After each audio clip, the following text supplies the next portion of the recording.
तो फैक्ट देखते हैं, किस ब्रिटिश प्रधानमंत्री के प्रतिवेदन पर 1773 ईस्वी में ब्रिटिश संसद द्वारा रेगुलेटिंग एक्ट पारित किया गया था। तो रेगुलेटिंग एक्ट जो है उसके पारित होने के समय ब्रिटिश प्रधानमंत्री कौन था? Lord north.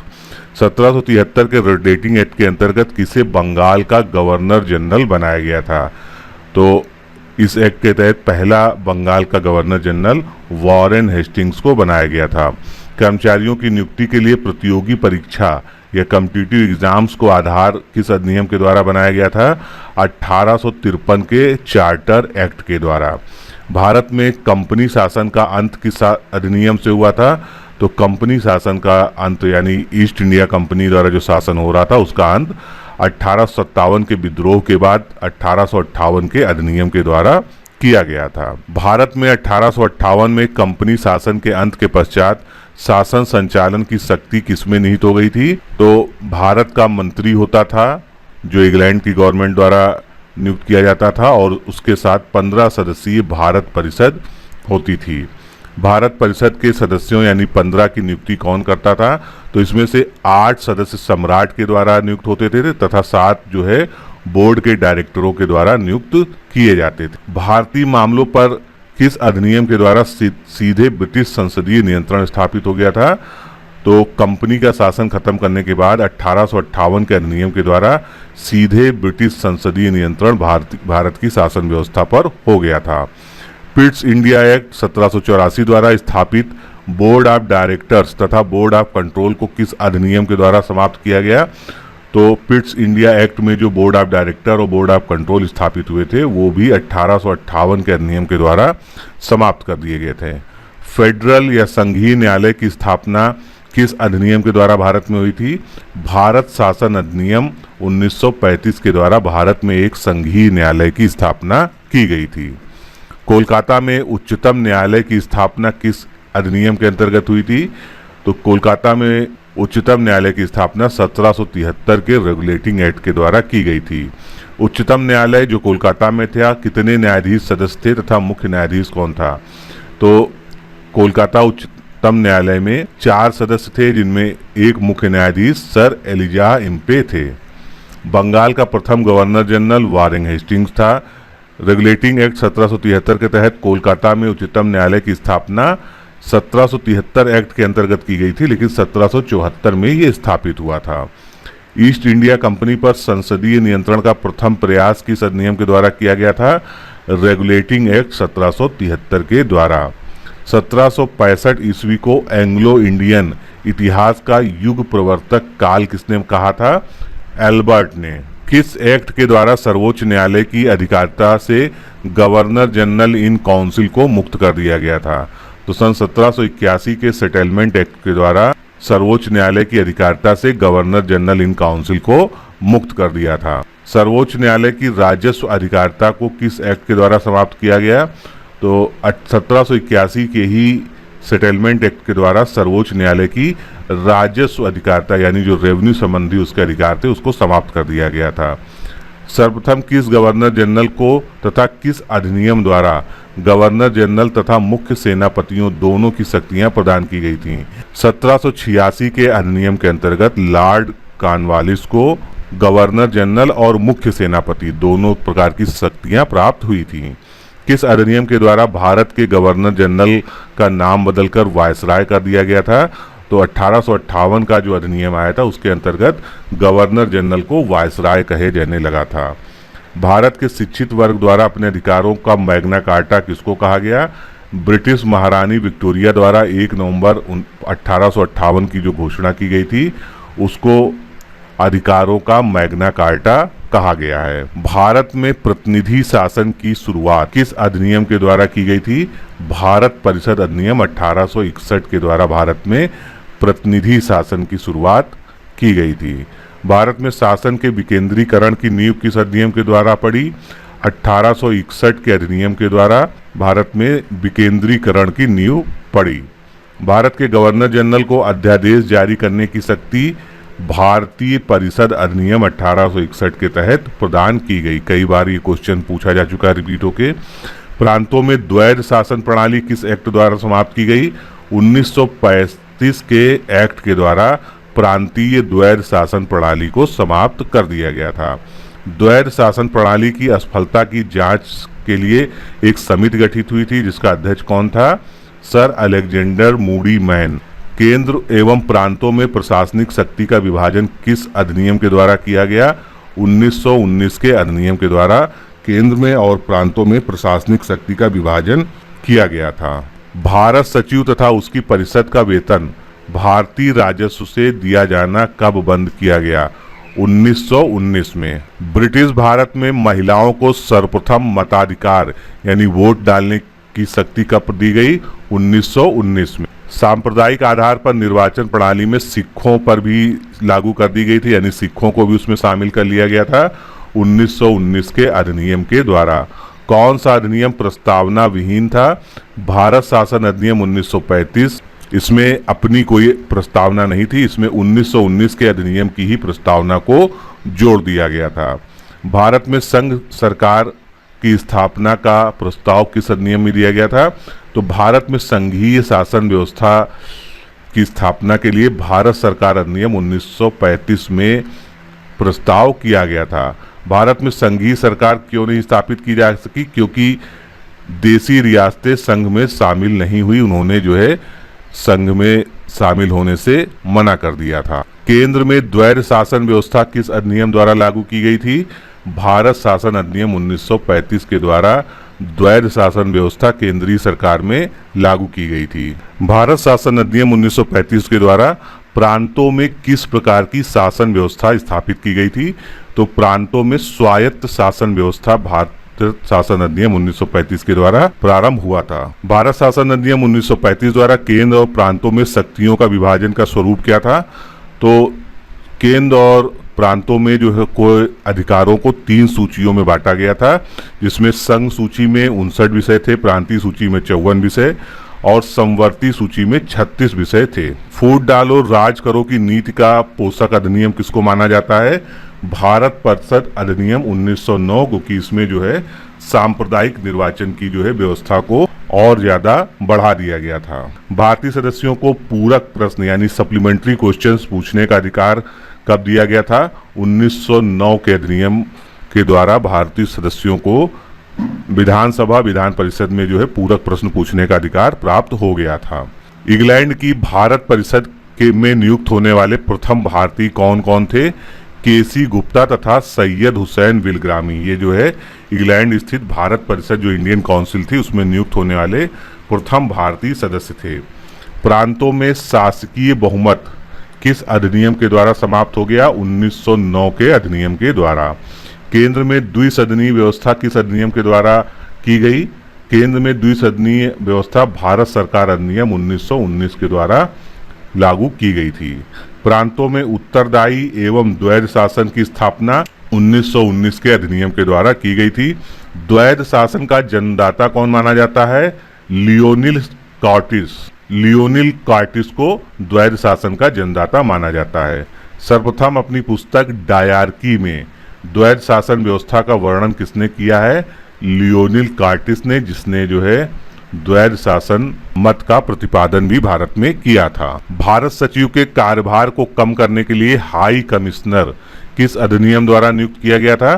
तो हाई कमिश्नर की नियुक्ति भारत परिषद अधिनियम 1919 के अंतर्गत की गई थी। भारत में विभागीय प्रणाली यानी डिपार्टमेंटल सिस्टम की शुरुआत लॉर्ड कैनिंग के कार्यकाल में हुई थी।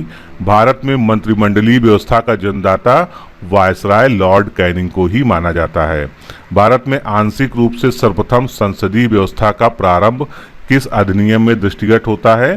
भारत परिषद अधिनियम 1892 में। किस अधिनियम के तहत वार्षिक बजट पर बहस का अधिकार भारतीय सदस्यों को मिला? भारतीय परिषद अधिनियम 1892 के अंतर्गत वार्षिक बजट पर बहस का अधिकार भारतीय सदस्यों को पहली बार दिया गया था। भारत में प्रतिनिधि सरकार की नींव किस अधिनियम के द्वारा पड़ी? भारत परिषद अधिनियम 1892 के द्वारा। पहली बार मुस्लिम समुदाय के लिए पृथक निर्वाचन या पृथक प्रतिनिधित्व का उपबंध कब किया गया था? मार्ले मिंटो सुधार अधिनियम 1909 के द्वारा। मार्ले मिंटो अधिनियम 1909 किस रिपोर्ट से पर पारित किया गया था? मार्ले मिंटो अधिनियम सर अरुंडेल समिति की रिपोर्ट के आधार पर 1909 में पारित हुआ था। ईस्ट इंडिया कंपनी के व्यापारिक अधिकार को किस अधिनियम द्वारा समाप्त किया गया था?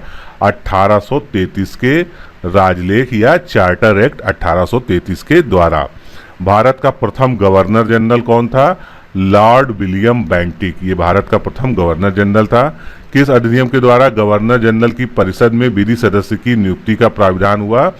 तो लॉ मेंबर जो है गवर्नर जनरल की परिषद में 1833 के चार्टर एक्ट के द्वारा जोड़ा गया था। अंग्रेजों को किस अधिनियम के तहत बिना लाइसेंस भारत आने जाने, बसने तथा व्यापार करने की स्वतंत्रता प्रदान की गई थी? 1833 के अधिनियम के अंतर्गत। सर्वप्रथम भारत में शासन के केंद्रीकरण का प्रयास 1833 के चार्टर एक्ट के द्वारा दिखाई देता है। दास प्रथा को गैर कानूनी किस अधिनियम के द्वारा घोषित किया गया था? 1833 के चार्टर एक्ट के द्वारा दास प्रथा को गैर कानूनी घोषित किया गया था और 1843 में इस पर पूरी तरह से रोक लगा दी गई थी। लॉर्ड मैकाले की अध्यक्षता में प्रथम विधि आयोग का गठन किस अधिनियम के तहत हुआ था? 1833 के एक्ट के अंतर्गत। सती प्रथा का अंत किस गवर्नर जनरल के द्वारा किया गया था? लॉर्ड विलियम बेंटिक के द्वारा सती प्रथा का अंत किया गया था शारदा एक्ट के माध्यम से। किस अधिनियम द्वारा भारत के लिए 12 सदस्यीय विधान परिषद की स्थापना करते हुए कार्यपालिकी एवं विधायी कृतियों को अलग अलग कर दिया गया था? तो इसमें कार्यपालिका के कार्य और विधायी कार्यों को अलग अलग कर दिया गया था 1853 के चार्टर एक्ट के अंतर्गत। ईसाई मिशनरियों को भारत में धर्म प्रचार की अनुमति कौन से राजलेख के द्वारा मिली थी? 1833 के चार्टर एक्ट के द्वारा ईसाई मिशनरी जो है भारत में धर्म प्रचार कर सकते हैं, ऐसी अनुमति उनको प्रदान की गई थी। कंपनी के भारत में व्यापार के एकाधिकार को किस चार्टर के द्वारा समाप्त किया गया था? 1813 के चार्टर एक्ट के द्वारा। 1813 के चार्टर एक्ट के द्वारा भारतीयों की शिक्षा पर व्यय के लिए कितनी राशि नियुक्त की गई थी? 1 लाख रुपए। भारत में आकर बसने तथा व्यापार करने के लिए आने वाले अंग्रेजों को लाइसेंस लेना किस चार्टर अधिनियम के द्वारा अनिवार्य किया गया था? 1813 के चार्टर एक्ट के द्वारा। किस अधिनियम द्वारा गवर्नर जनरल के सदस्यों की संख्या 4 से 3 कर दी गई थी, जिसमें एक प्रांत का मुख्य सेनापति होना अनिवार्य था? 1884 के पिट्स इंडिया एक्ट के अंतर्गत गवर्नर जनरल के सदस्यों की संख्या 4 से घटाकर 3 कर दी गई थी। मुख्य सेनापति का गवर्नर जनरल की परिषद का स्वतः ही सदस्य होने का अधिकार कब समाप्त हुआ? 1793 के चार्टर एक्ट के द्वारा। भारतीय संविधान का सर्वाधिक भाग कहां से लिया गया है? तो भारतीय संविधान का जो वर्तमान स्वरूप है वो 1935 के सबसे ज्यादा जो है भारत सरकार अधिनियम से लिया गया है। लगभग 250 अनुच्छेद वहां से ग्रहित किए गए हैं। अब भारत की संविधान सभा के बारे में क्वेश्चंस देखते हैं। अंतरिम सरकार का गठन कब किया गया था? 2 सितंबर 1946 को भारत में अंतरिम सरकार का गठन हुआ था। मुस्लिम लीग सरकार में कब शामिल हुई? 26 अक्टूबर 1946 को। अंतरिम सरकार का उपाध्यक्ष कौन था? जवाहरलाल नेहरू। अंतरिम सरकार में गृह मंत्री सरदार वल्लभ भाई पटेल थे। भारतीय संविधान भारतीयों की इच्छा अनुसार ही होगा, ये कथन किसका है? ये प्रसिद्ध कथन महात्मा गांधी का है। सर्वप्रथम औपचारिक रूप से संविधान सभा के विचार का प्रतिपादन किसने किया था? एम.एन. रॉय ने। भारत में संविधान सभा का गठन किसकी संस्तुति के आधार पर किया गया था? संविधान सभा का गठन कैबिनेट मिशन 1946 की संस्तुतियों के आधार पर किया गया था। संविधान सभा के लिए चुनाव कब संपन्न हुए थे? जुलाई 1946 में पूरे देश में संविधान सभा के लिए चुनाव कराए गए थे। कुल कितने स्थानों पर चुनाव हुआ था? 296 स्थानों पर। संविधान सभा के चुनाव में कांग्रेस को कितनी सीटों पर जीत मिली थी? 208 सीटों पर विजय मिली थी और मुस्लिम लीग को 73 सीटें प्राप्त हुई थीं। किस योजना के द्वारा भारत एवं पाकिस्तान के विभाजन का प्रावधान किया गया था? माउंटबेटन प्लान के द्वारा। जून 1948 तक अंग्रेजों द्वारा भारत छोड़ने की घोषणा किस प्रधानमंत्री ने की? क्लीमेंट एटली ने। संविधान सभा में लगभग कितनी जनसंख्या पर एक सदस्य नियुक्त किए जाने का प्रावधान था? 10 लाख की जनसंख्या से एक सदस्य का चुनाव हुआ था। संविधान सभा का निर्वाचन किस पद्धति से किया गया था? संविधान सभा का निर्वाचन अप्रत्यक्ष निर्वाचन पद्धति से किया गया था, यानी प्रांतीय विधानसभा के सदस्यों के द्वारा। संविधान सभा के सदस्यों के निर्वाचन हेतु मान्यता प्राप्त समुदाय कौन कौन से थे? सामान्य, पुलिस और सिख समुदाय। संविधान सभा के कुल सदस्यों की संख्या कितनी निश्चित की गई थी? 389। ऐसी कौन सी रियासतें थीं जिसके प्रतिनिधि संविधान सभा में सम्मिलित नहीं हुए? हैदराबाद रियासत। अंतरिम सरकार का गठन किस योजना के तहत किया गया था? अंतरिम सरकार का गठन कैबिनेट मिशन प्लान के आधार पर किया गया था। भारत एवं पाकिस्तान का विभाजन भारतीय स्वतंत्रता अधिनियम 1947 के अंतर्गत किया गया था। भारतीय स्वतंत्रता अधिनियम ब्रिटिश संसद द्वारा 18 जुलाई सन 1947 को पारित किया गया था। प्रिवी काउंसिल क्या था? वह परिषद जिसने तत्कालीन ब्रिटिश सम्राट ने मूलतः शासन कार्यों के संचालन हेतु चुना था, उसे प्रिवी काउंसिल कहते थे। संविधान सभा में सर्वाधिक प्रतिनिधि किस प्रांत से चुने गए थे? तो सबसे ज्यादा संयुक्त प्रांत से 55 सदस्य चुने गए थे। द्वितीय एवं तृतीय स्थान पर क्रमशः मद्रास में 49 प्रतिनिधि और बिहार से 36 प्रतिनिधि संविधान सभा में चुने गए थे। Doctor B R. अम्बेडकर का संविधान सभा में निर्वाचन किस प्रांत से हुआ था? बंगाल के पूर्वी भाग से। किंतु डॉक्टर अम्बेडकर 1946 के चुनाव में पूर्वी बंगाल से चुने गए थे, लेकिन भारत के विभाजन के उपरांत वह क्षेत्र जो है पाकिस्तान में चला गया। उसके बाद बम्बई प्रेसिडेंसी की पूना सीट पर कांग्रेस के M.R. जयकर ने इस्तीफा दे दिया था और सीट को रिक्त कर दिया था। उसके बाद वहां पर उपचुनाव हुए, तब अंबेडकर जी पुनः वहां पर चुने गए। संविधान सभा द्वारा भारतीय संविधान पर हस्ताक्षर कब किया गया था? 24 जनवरी 1950 को। 24 जनवरी 1950 को संविधान सभा के 284 सदस्यों ने भारतीय संविधान की कुल 3 प्रतियों पर हस्ताक्षर किए थे। भारतीय अधिराज्य के लिए संविधान सभा को कब संप्रभु संविधान सभा घोषित किया गया था? 14 अगस्त सन 1947 को। भारतीय उपनिवेश के लिए प्रभुसत्ता संपन्न संविधान सभा के प्रथम अध्यक्ष कौन थे? तो प्रथम स्थायी अध्यक्ष जो है डॉक्टर राजेंद्र प्रसाद थे। डॉक्टर राजेंद्र प्रसाद को संविधान सभा द्वारा भारत का प्रथम राष्ट्रपति कब चुना गया? 24 जनवरी 1950 को। भारतीय संविधान कब लागू हुआ? तो भारतीय संविधान पूर्णतः जो है 26 जनवरी 1950 को लागू हुआ था। मूल भारतीय संविधान में कुल कितने अनुच्छेद, अनुसूचियां व भाग थे? तो मूल भारतीय संविधान में 395 अनुच्छेद, 8 अनुसूचियां और 22 भाग थे। भारतीय संविधान में उसके लागू किए जाने के संबंध में प्राविधान दिया गया है। अनुच्छेद 394 के तहत ये सारे प्राविधान दिए गए हैं। यह संविधान के प्रारंभ होने के बारे में, जिसके अनुसार कुछ उपबंध तुरंत अर्थात 26 नवंबर 1949 से और शेष जो है 26 जनवरी 1950 से प्रवृत्त होंगे। भारत में किस तिथि को विधि दिवस के रूप में मनाया जाता है? 26 नवंबर को विधि दिवस के रूप में मनाया जाता है, क्योंकि इसी दिन जो है संविधान सभा द्वारा भारतीय संविधान को अंगीकृत किया गया था। भारत पाक विभाजन के पश्चात पाकिस्तान के लिए अलग संविधान सभा गठित हुई तथा कुछ प्रांतों के प्रतिनिधियों की संविधान सभा से सदस्यता समाप्त हो गई। फलतः भारतीय संविधान सभा की संख्या कितनी रह गई थी? 299। 229 इसमें से प्रांतों से व 70 जो है देसी रियासतों से थे। संविधान सभा द्वारा प्रारूप संविधान पर कुल कितने वाचन के पश्चात उसे अंतिम रूप दिया गया? तो उसके 3 वाचन हुए थे। प्रथम वाचन 4 नवंबर से 9 नवंबर 1948 तक, द्वितीय वाचन 15 नवंबर 1948 से 17 अक्टूबर 1949 तक और तृतीय वाचन 14 नवंबर 1949 से 26 नवंबर 1949 तक चला था। संविधान निर्माण हेतु संविधान सभा के कुल कितने अधिवेशन हुए थे?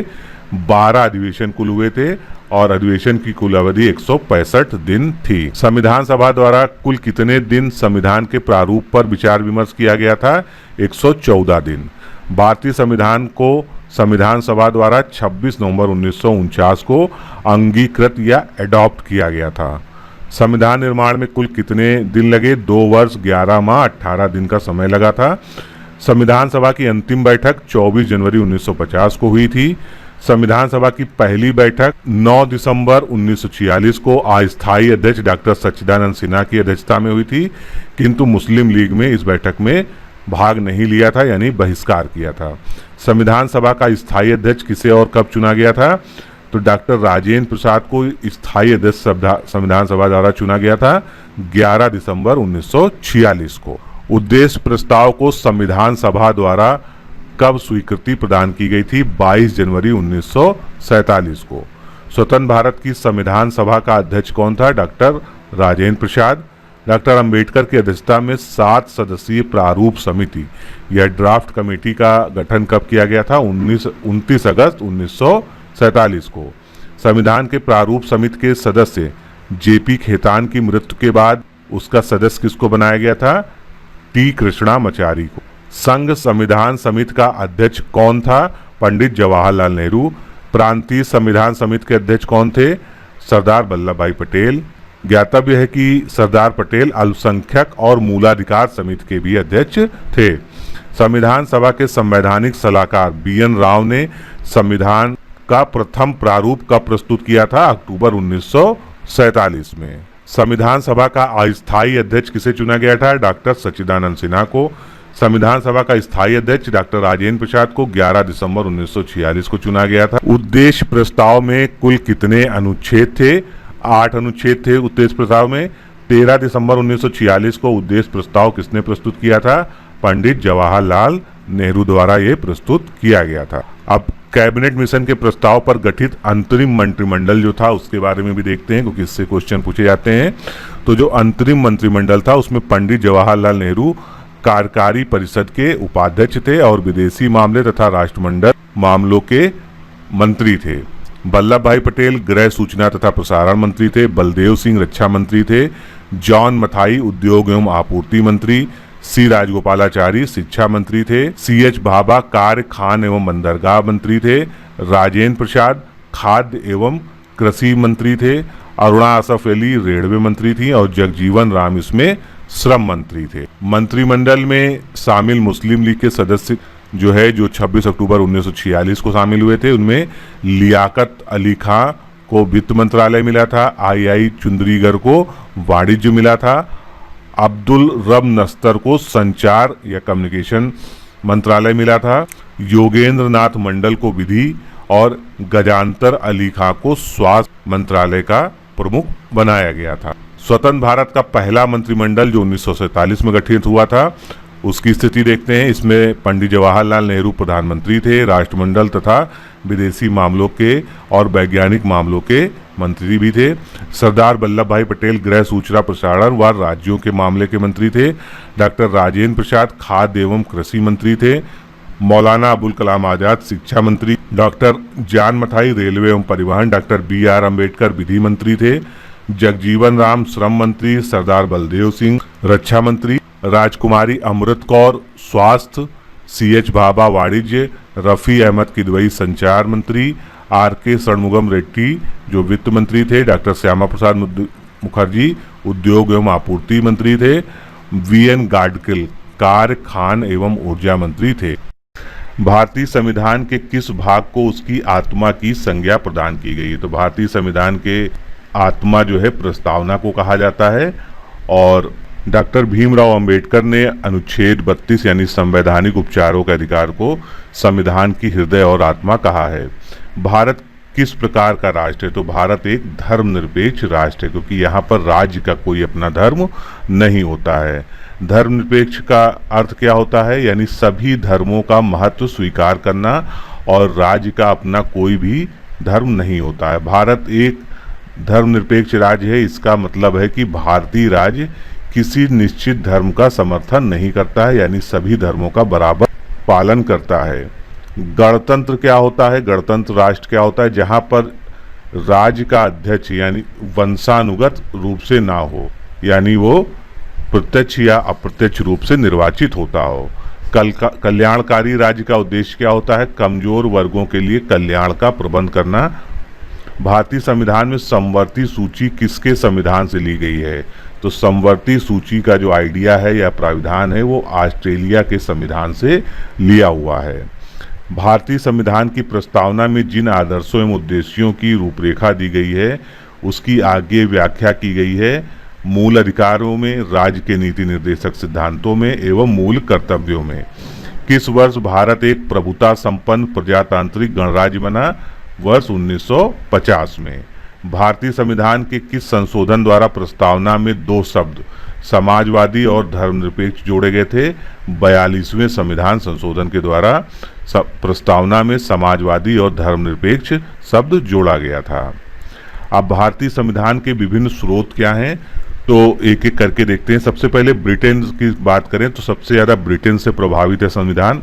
संसदीय शासन की प्रणाली, विधि निर्माण की प्रक्रिया, एकल नागरिकता, संसदीय विशेषाधिकार, मंत्रिमंडल का लोकसभा के प्रति सामूहिक उत्तरदायित्व, औपचारिक प्रधान के रूप में राष्ट्रपति, सर्वाधिक मत के आधार पर चुनावों में जीत का फैसला, ये सभी जो है ब्रिटेन के संविधान से गृहीत है। अमेरिकी संविधान से मौलिक अधिकार लिए गए हैं, निर्वाचन, राष्ट्रपति और महाभियोग की प्रक्रिया ली गई है।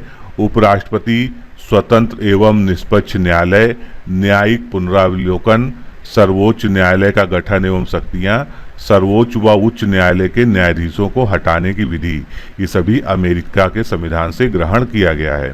कनाडा के संविधान से कई बार पूछा जाता है, संघात्मक शासन व्यवस्था, अवशिष्ट शक्तियां यानी जो रेजिडुअल पावर्स हैं उसका केंद्र के पास होना और केंद्र राज्य संबंध, ये सभी कनाडा के संविधान से ग्रहीत है। आयरलैंड से नीति निर्देशक तत्व, राष्ट्रपति द्वारा राज्यसभा में 12 सदस्यों का मनोनयन और आपातकाल की प्राविधान, ये सभी जो है आयरलैंड से लिए गए हैं। और आपात उपबंध जो हैं ये जर्मनी के संविधान से लिए गए हैं। सोवियत संघ यानी वर्तमान रूस जो है, इससे मौलिक कर्तव्य और पंचवर्षीय योजनाओं का कॉन्सेप्ट लिया गया है। फ्रांस के संविधान से गणतंत्रात्मक शासन व्यवस्था ग्रहण की गई है। ऑस्ट्रेलिया के संविधान से समवर्ती सूची, प्रस्तावना की भाषा, केंद्र राज्य के बीच शक्तियों का विभाजन, ये ऑस्ट्रेलिया के संविधान से लिया गया है। दक्षिण अफ्रीका से संविधान संशोधन की प्रक्रिया, कई बार पूछा जा चुका है, इंपॉर्टेंट भी है। जापान के संविधान से कानून द्वारा स्थापित या विधि द्वारा स्थापित, ये शब्द जो है जापान के संविधान से लिया गया है। अब इस पे आधारित कुछ क्वेश्चंस देखते हैं। कानून के समान संरक्षण वाक्य कहाँ से लिया गया है? ये अमेरिका से लिया गया है। भारतीय संविधान में राज्य के नीति निर्देशक तत्वों की संकल्पना आयरलैंड से ग्रहण की गई है। राज्यसभा के गठन में प्रतिभा, अनुभव एवं सेवा को प्रतिनिधित्व देने में भारतीय संविधान निर्माता किस देश से प्रभावित हुए? आयरिश गणतंत्र से। संविधान के संरक्षण के रूप में सर्वोच्च न्यायालय का अधिकार विश्व के किस संविधान से लिया गया है? अमेरिका के संविधान से। भारतीय संविधान में समवर्ती सूची ऑस्ट्रेलिया के संविधान से ग्रहण की गई है। भारतीय संविधान में संघवाद कनाडा के संविधान से ग्रहण किया गया है। भारत की संसदीय प्रणाली इंग्लैंड या ब्रिटेन के संविधान से ली गई है। भारत के संविधान की प्रस्तावना में प्रतिष्ठापित स्वतंत्रता, समानता और भाईचारा के आदर्शों की प्रेरणा फ्रांस की क्रांति से मिलती है। संसदीय प्रणाली सर्वप्रथम किस देश में विकसित हुई थी? ब्रिटेन में। हमारे संविधान में मूल अधिकार कहाँ से ग्रहण किए गए हैं? संयुक्त राज्य अमेरिका या यूएसए के संविधान से। भारत के राष्ट्रपति की आपातकालीन शक्तियाँ, ये जर्मनी के वीमर संविधान से ग्रहण की गई हैं। संविधान निर्माताओं ने कौन सा लक्षण अमेरिका के संविधान से लिया है? सर्वोच्च न्यायालय के न्यायाधीशों को पद से हटाने की प्रक्रिया। हमारे संविधान में मूल अधिकार किस संविधान से प्रेरित हैं? अमेरिका से। भारतीय संविधान में मौलिक कर्तव्य यानी फंडामेंटल ड्यूटीज जो है रूस के संविधान से ग्रहण किए गए हैं। भारतीय संविधान में सम्मिलित नीति निर्देशक तत्वों की प्रेरणा आयरलैंड के संविधान से ली गई है। भारतीय संविधान में मौलिक अधिकारों का उल्लेख या विचार अमेरिका से लिया गया है। भारत के संविधान निर्माताओं ने न्यायिक पुनरावलोकन यानी जुडिशियल रिव्यू का जो कॉन्सेप्ट है वो यूएसए या अमेरिका के संविधान से ग्रहण किया है। पंचवर्षीय योजनाएं रूस के मॉडल पर हैं। राष्ट्रपति के द्वारा 12 सदस्यों का मनोनयन ये आयरलैंड के संविधान से ग्रहण किया गया है। अब संविधान के पार्ट्स यानी भाग पे बात करते हैं। तो संविधान के किस भाग में ग्राम पंचायतों की स्थापना की बात कही गई है? भाग 4 यानी नीति निर्देशक तत्वों के। भारतीय संविधान के किस भाग में पंचायती राज से संबंधित प्राविधान हैं? भाग 9 में पंचायती राज संबंधित कानून जो है बाद में जोड़े गए हैं। भारतीय संविधान के किस भाग में नगर पालिकाओं से संबंधित प्राविधान है? 9 का में, भाग 9 का में। संविधान के किस भाग में नीति निर्देशक तत्वों का उल्लेख किया गया है? चौथे भाग में। संविधान का भाग 1 किससे संबंधित है? राज्य और उसका राज्य क्षेत्र। संविधान के किस भाग में मूल अधिकारों का उल्लेख है? भाग 3 जो है पूरा मूल अधिकारों से संबंधित है। भारत का संविधान का भाग 4 किसके बारे में बतलाता है? राज्य के नीति निर्देशक सिद्धांतों के बारे में। संघीय कार्यपालिका की व्याख्या संविधान के किस भाग में की गई है? तो संघ जो है वो पूरा का पूरा भाग 5 में डिस्क्राइब किया गया है। भारतीय संविधान के किस भाग में नागरिकता का उल्लेख है? नागरिकता भाग 2 में दी गई है। भारतीय संविधान में कुल कितने भाग हैं? कुल 22 भाग हैं। सहकारी समितियों का संविधान के किस भाग में प्रावधान किया गया है? 9 खा में, और 9 का में नगर पालिका और उससे संबंधित जो है स्थानीय निकायों की चर्चा की गई है। राजभाषा का वर्णन भारतीय संविधान के भाग 17 में किया गया है। आपात उपबंध का वर्णन संविधान के भाग 18 में किया गया है। मूल कर्तव्य का वर्णन भाग 4 का में किया गया है, जो बाद में अलग से जोड़ा गया था। अब संविधान के जो प्रमुख भाग हैं उनमें क्या कौन कौन से अनुच्छेद आते हैं और कौन से संबंधित विषय हैं, इसको देखते हैं। तो सबसे पहले भाग 1 की बात करते हैं, संघ एवं उसका राज्य क्षेत्र। ये अनुच्छेद 1 से 4 के अंतर्गत वर्णित है। भाग 2 में नागरिकता है, जो 5 से 11 अनुच्छेद के बीच में वर्णित है। भाग 3 मौलिक अधिकारों से संबंधित है, जो अनुच्छेद 12 से 35 तक विस्तृत है। भाग 4 नीति निर्देशक तत्व हैं इसमें, जो अनुच्छेद 36 से 51 तक विस्तृत है। भाग 4 का मूल कर्तव्य हैं, जो अनुच्छेद 51 का के अंतर्गत सम्मिलित किए गए हैं। भाग 5 इसमें संघ के बारे में दिया गया है, अनुच्छेद 52 से 151 तक। फिर भाग 6 राज्य के बारे में इसमें वर्णन है, अनुच्छेद 152 से 234 तक। भाग 7 के अंतर्गत अनुच्छेद 238 आता था, जिसको 7वें संविधान संशोधन अधिनियम 1956 के द्वारा निरस्त कर दिया गया है।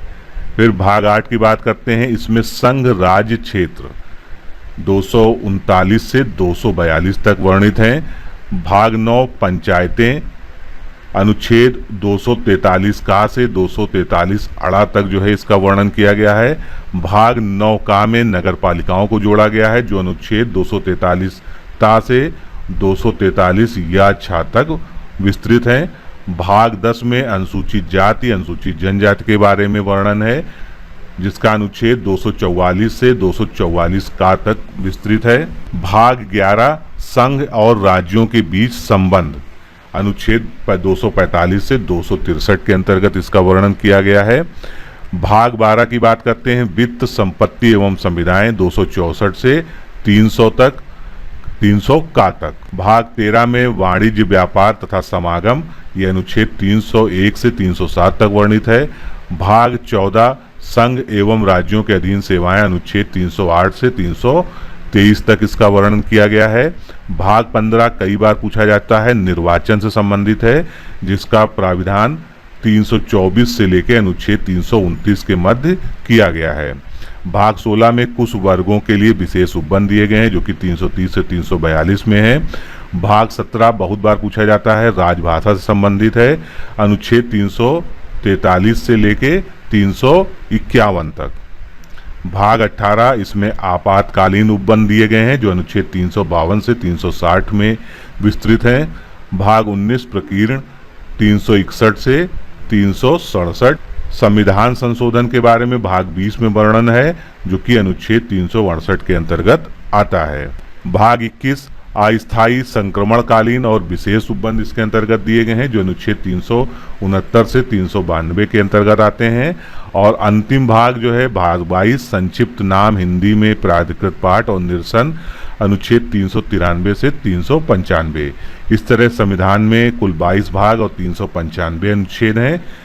लेकिन वर्तमान की स्थिति देखी जाए तो ये अनुच्छेद जो है लगभग 448 हो चुके हैं, अनुच्छेद 448 हो चुके हैं, लेकिन इनका सीरियल नहीं चेंज किया गया है। ये गिनती में तो 448 हैं, लेकिन इनको 395 अनुच्छेदों में ही अलग अलग उपखंडों और अनुच्छेदों के अंतर्गत समाहित किया गया है।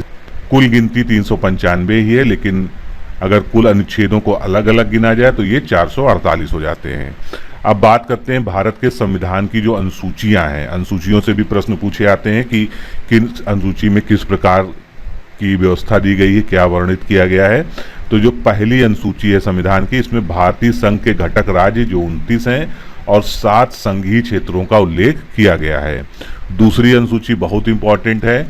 इसमें भारतीय राज्य व्यवस्था के विभिन्न पदाधिकारी जैसे राष्ट्रपति, राज्यपाल, लोकसभा के अध्यक्ष, उपाध्यक्ष, राज्यसभा के सभापति, उपसभापति, विधानसभा के अध्यक्ष, उपाध्यक्ष, विधानसभा के सभापति और उपसभापति, उच्चतम न्यायालय और उच्च न्यायालय के न्यायाधीश और भारत के सीएजी यानी महालेखा नियंत्रक परीक्षक आदि को प्राप्त होने वाले वेतन, भत्ते और पेंशन का उल्लेख किया गया है। तो इसमें से क्वेश्चन इस तरह से आता है कि सीएजी का वेतन किस अनुसूची में वर्णित है, या राज्यसभा के उपसभापति का वेतन और भत्ते किस अनुसूची में दिए गए हैं। तो ये सभी द्वितीय अनुसूची से संबंधित हैं। तृतीय अनुसूची, क्योंकि इसमें शपथ के बारे में प्रारूप दिया गया है इसलिए बहुत ही इंपॉर्टेंट है। तो इसमें विभिन्न पदाधिकारियों जिसमें राष्ट्रपति, उपराष्ट्रपति, मंत्री, संसद सदस्य, उच्चतम न्यायालय और उच्च न्यायालय के न्यायाधीशों आदि के द्वारा पद ग्रहण के समय ली जाने वाली शपथ के प्रारूपों का उल्लेख किया गया है। चौथी अनुसूची, इसमें विभिन्न राज्यों तथा संघीय क्षेत्रों के राज्यसभा में प्रतिनिधित्व का विवरण दिया गया है, यानी राज्यसभा में कितनी सीटें कहाँ से हैं, किस राज्य से कितनी सीटें हैं, किस संघ शासित क्षेत्र से कितनी सीटें हैं, ये सभी चौथी अनुसूची में शामिल हैं। पांचवी अनुसूची, इसमें विभिन्न अनुसूचित जातियों और अनुसूचित जनजातियों के प्रशासन और नियंत्रण के बारे में उल्लेख किया गया है, यानी SC ST का जितना भी जो है स्पेशल प्रोविजंस हैं वो पांचवी अनुसूची में किया गया है। छठी अनुसूची में जो भारत के विशेष राज्य हैं जैसे असम, मेघालय, त्रिपुरा और मिजोरम, इनमें जो जनजातीय क्षेत्र हैं उनके प्रशासन के बारे में छठवीं अनुसूची में प्राविधान किए गए हैं। सातवीं अनुसूची बहुत ही इंपॉर्टेंट है, सबसे ज़्यादा क्वेश्चन इससे आते हैं क्योंकि इसमें संघ सूची जिसमें 97 विषय, राज्य सूची जिसमें 66 विषय और समवर्ती सूची जिसमें 47 विषय हैं, इनका उल्लेख किया गया है। आठवीं अनुसूची का महत्व भी बहुत है क्योंकि इसमें 22 भारतीय भाषाओं का उल्लेख किया गया है। जो संविधान के द्वारा स्वीकृत 22 भारतीय भाषाएं हैं, इसकी पूरी लिस्ट आपके सामने दी हुई है। मूल रूप से आठवीं अनुसूची में पहले 14 भाषाएं थीं। 1967 में 21वें संविधान संशोधन द्वारा सिंधी को जोड़ा गया। 92 में 72वें संविधान संशोधन द्वारा कोंकणी, मणिपुरी और नेपाली को आठवीं अनुसूची में ऐड किया गया। फिर 92वें संविधान संशोधन द्वारा 2003 में संविधान की 8वीं अनुसूची में बोडो, डोगरी, मैथिली और संथाली भाषाओं को भारतीय संविधान की 8वीं अनुसूची में शामिल किया गया। 9वीं अनुसूची, इसके अंतर्गत राज्य द्वारा संपत्ति की अधिग्रहण की विधियों का उल्लेख किया गया है, यानी अगर कोई प्राइवेट प्रॉपर्टी है उसको राज्य किस प्रकार जो है लोकहित में और जनहित में अधिग्रहण कर सकता है, उसके बारे में 9वीं अनुसूची में प्राविधान दिए गए हैं। अब बात करते हैं 10वीं अनुसूची की। प्रायः इससे क्वेश्चन आते हैं क्योंकि इसमें दल बदल से संबंधित प्राविधानों का उल्लेख किया गया है। यह संविधान में 52वें संविधान संशोधन अधिनियम 1985 के द्वारा ऐड किया गया था।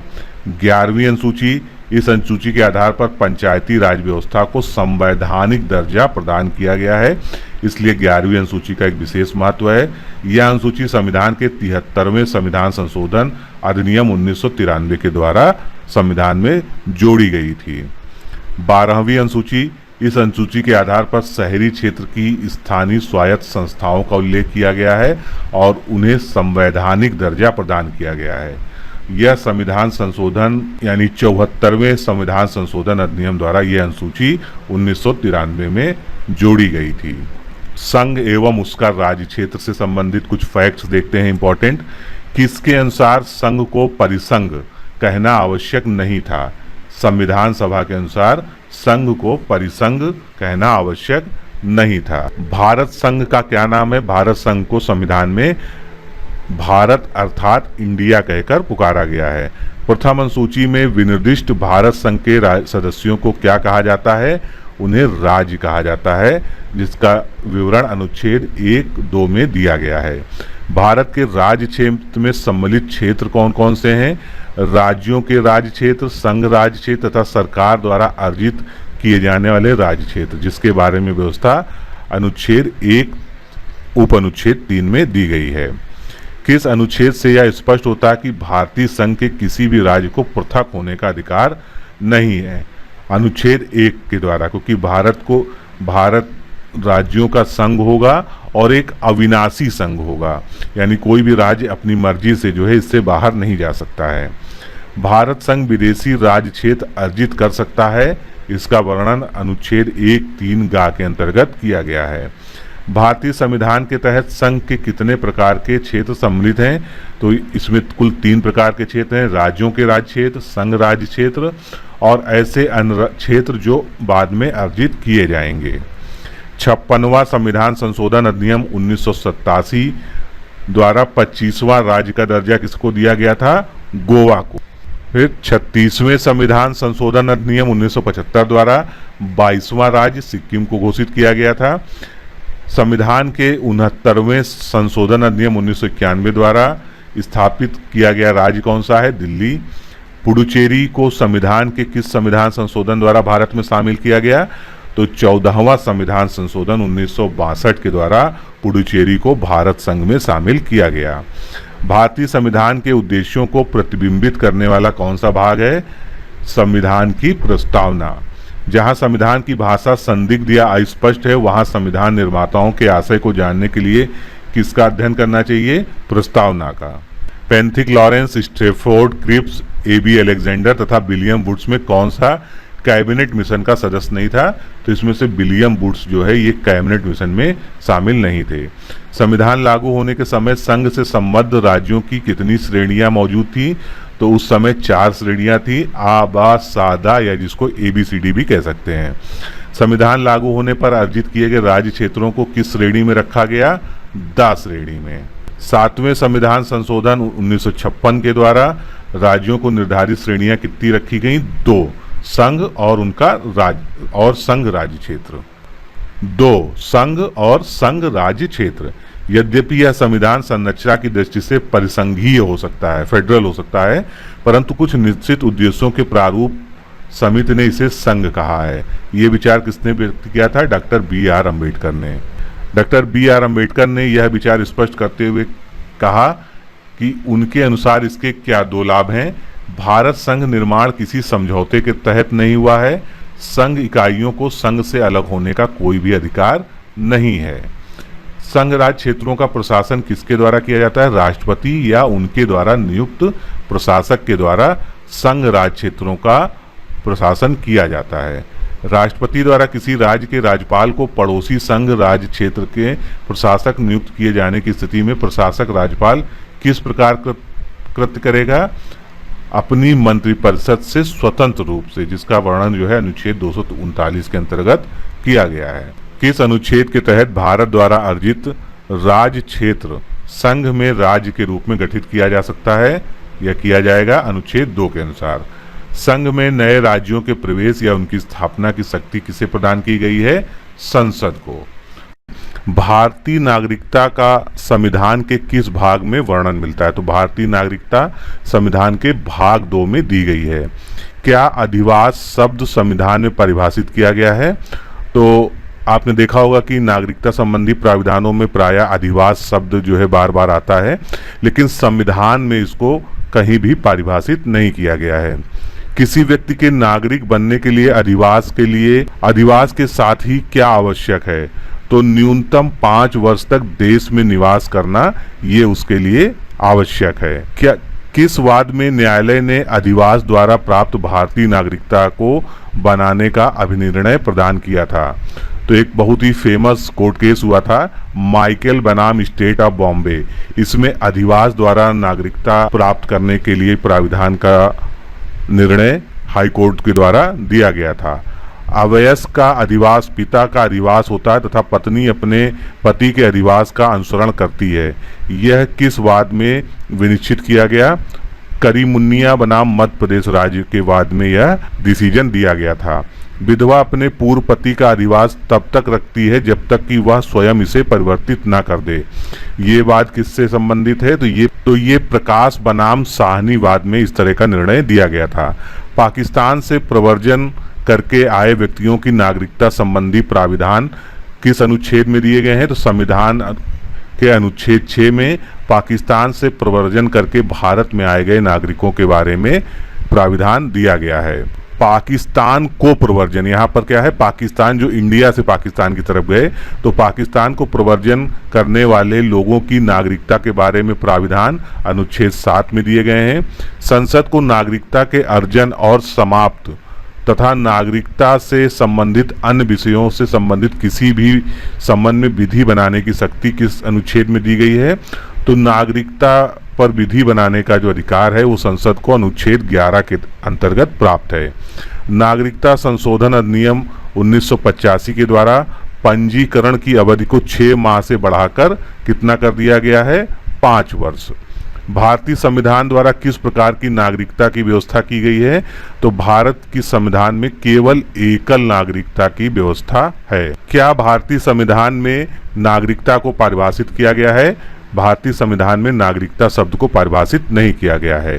किन अनुच्छेदों के तहत मूल अधिकार मात्र नागरिकों को ही उपलब्ध है? ये बहुत ही इंपॉर्टेंट क्वेश्चन है, कई बार कई तरह से जो है पूछा जा चुका है एग्जाम्स में।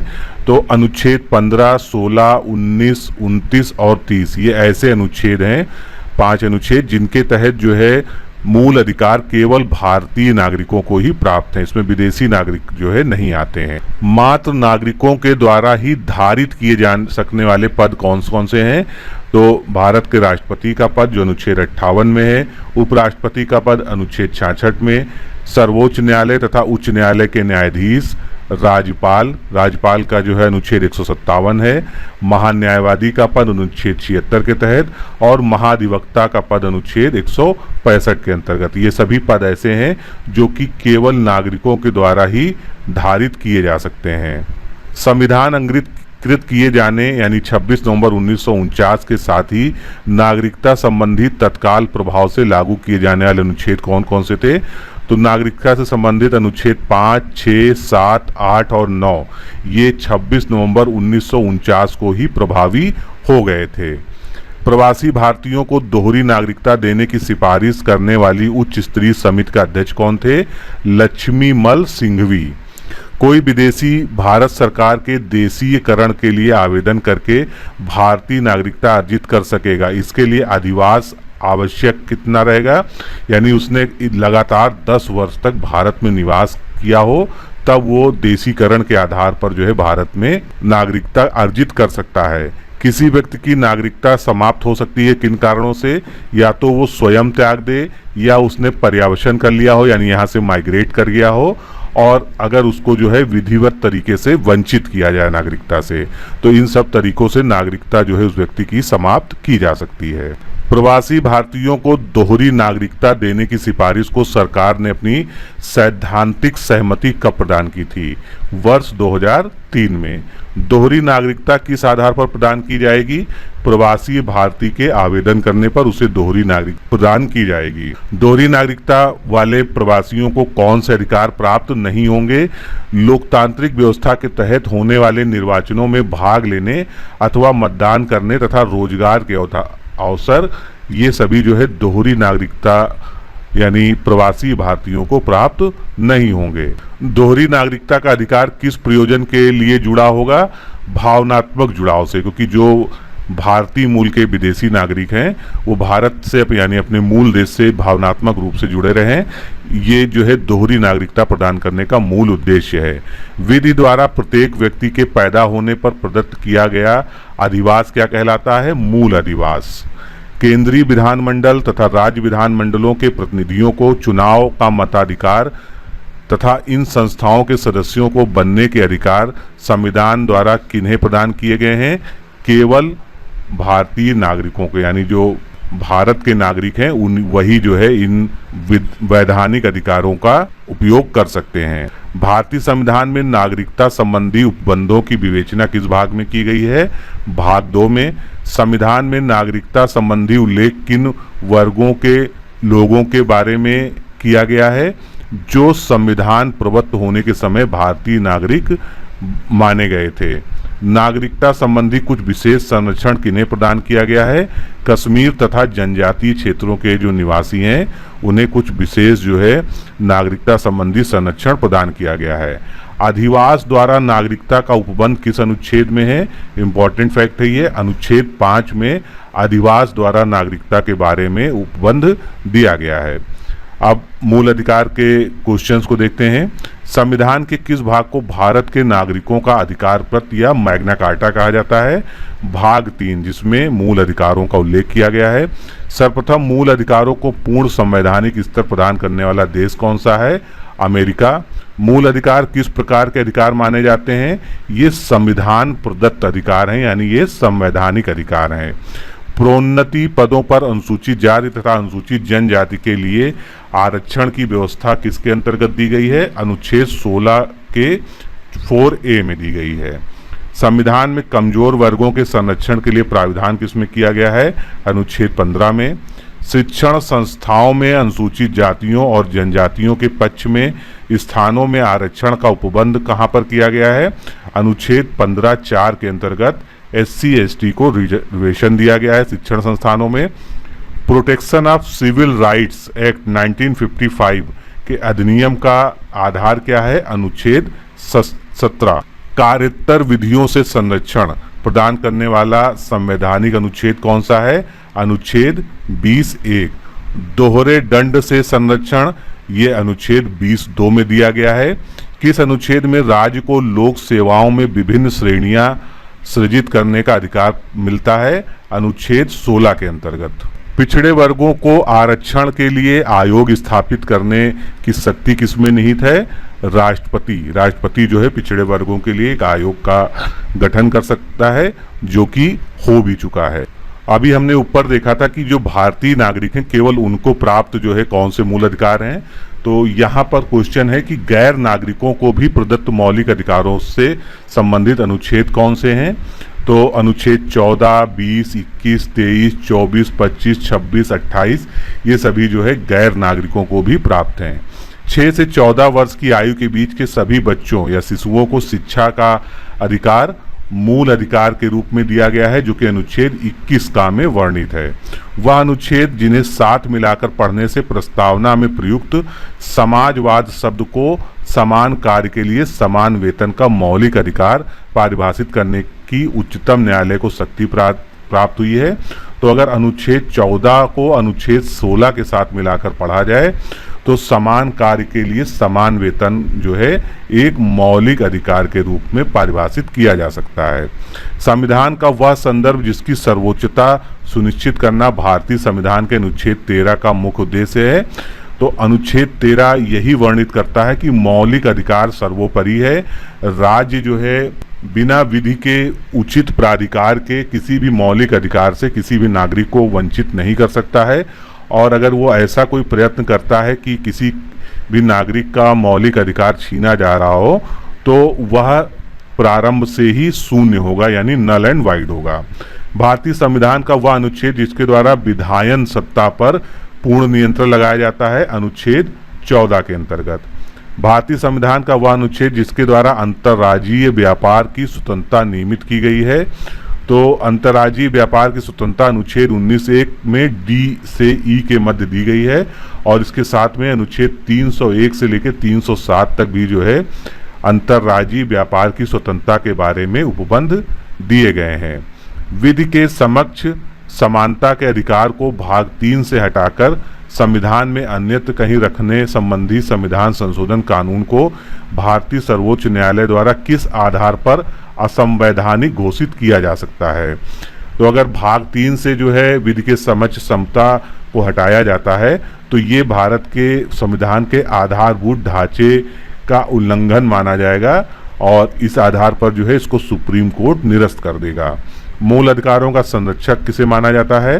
तो अनुच्छेद 32 के अंतर्गत उच्चतम न्यायालय और उच्च न्यायालय अनुच्छेद 226 के अंतर्गत भारत में मूल अधिकारों का संरक्षक माना जाता है। न्यायालय द्वारा मूल अधिकार किन शक्तियों के विरुद्ध लागू कराए जा सकते हैं?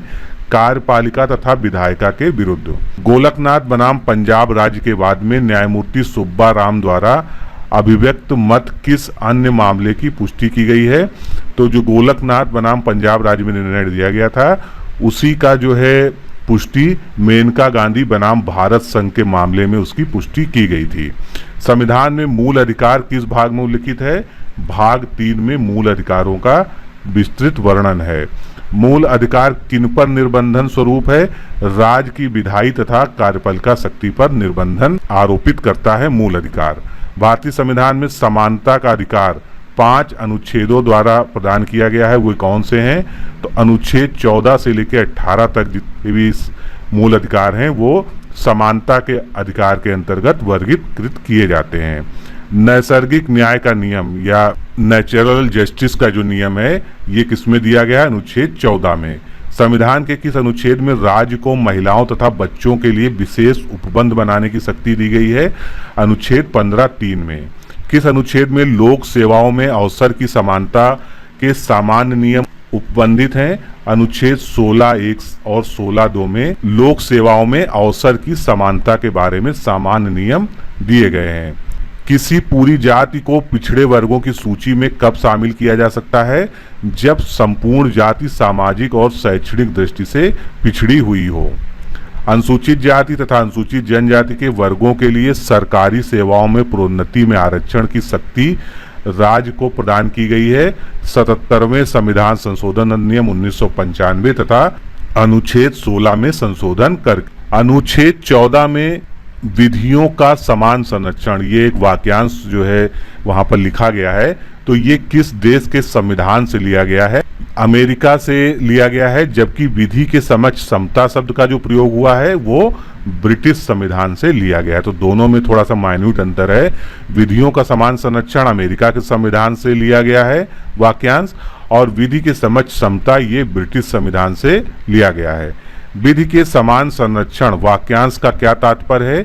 यानी समान परिस्थिति वाले प्रत्येक व्यक्ति के साथ समान व्यवहार करना, इसका जो है अर्थ विधि के समान संरक्षण के संदर्भ में लगाया जाता है। संविधान में समानता यानी समता के अधिकार का उल्लेख करने वाले अनुच्छेदों की कुल संख्या कितनी है? 5। अनुच्छेद 14, 15, 16, 17, 18 इन समय समता के अधिकार का, समता के मौलिक अधिकार का उल्लेख किया गया है। वर्तमान समय में संविधान के तहत संपत्ति का अधिकार किस प्रकार का है? वैधानिक या विधिक अधिकार रह गया। पहले ये कभी जो है मौलिक अधिकार हुआ करता था। भारतीय संविधान निर्माताओं ने संपत्ति के अधिकार को सम्मिलित किया था मौलिक अधिकार के तहत। वह संविधान संशोधन जिसके द्वारा संपत्ति का अधिकार संवैधानिक अधिकार बना दिया गया 44वां संविधान संशोधन अधिनियम 1978 के द्वारा संपत्ति के अधिकार को वैधानिक अधिकार बना दिया गया है। मौलिक अधिकार का दर्जा उसका हटा दिया गया था। संपत्ति के अधिकार को संविधान के एक भिन्न रूप में समाविष्ट करने वाला अनुच्छेद कौन सा है? तो संपत्ति का अधिकार अब एक विधिक अधिकार के रूप में अनुच्छेद 300 का के अंतर्गत दिया गया है। संविधान के तहत मूल अधिकारों की कुल संख्या कितनी है?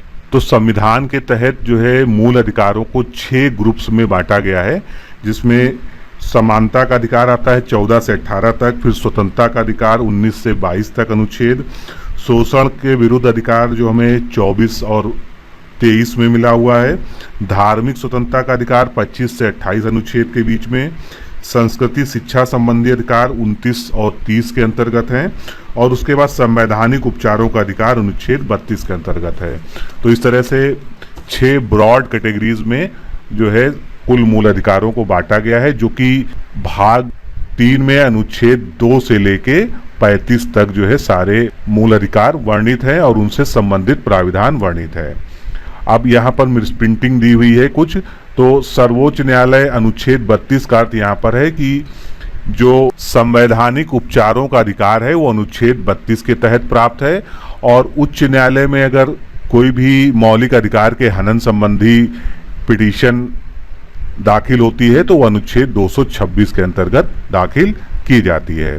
भारतीय नागरिकों को यानी मात्र भारतीय नागरिकों को प्राप्त मूल अधिकार कौन कौन से हैं? अनुच्छेद 15, 16, 19, 29 और 30 ये केवल ऐसे अनुच्छेद हैं जो केवल भारतीय नागरिकों को प्राप्त हैं। अब रिट्स जो है, जिनकी बात जो है अनुच्छेद 32 और 226 में रिट्स के माध्यम से मूल अधिकारों का प्रवर्तन कराया जाता है, तो रिट्स से भी क्वेश्चन आते हैं। सबसे पहली रिट होती है बंदी प्रत्यक्षीकरण, जिसको हैबियस कार्पस कहते हैं इंग्लिश में, अर्थात निरुद्ध व्यक्ति को न्यायालय के समक्ष पेश करो। यह लेख उस व्यक्ति की प्रार्थना पर जारी किया जाता है जो यह समझता है कि उसे अवैध रूप से बंदी बनाया गया है।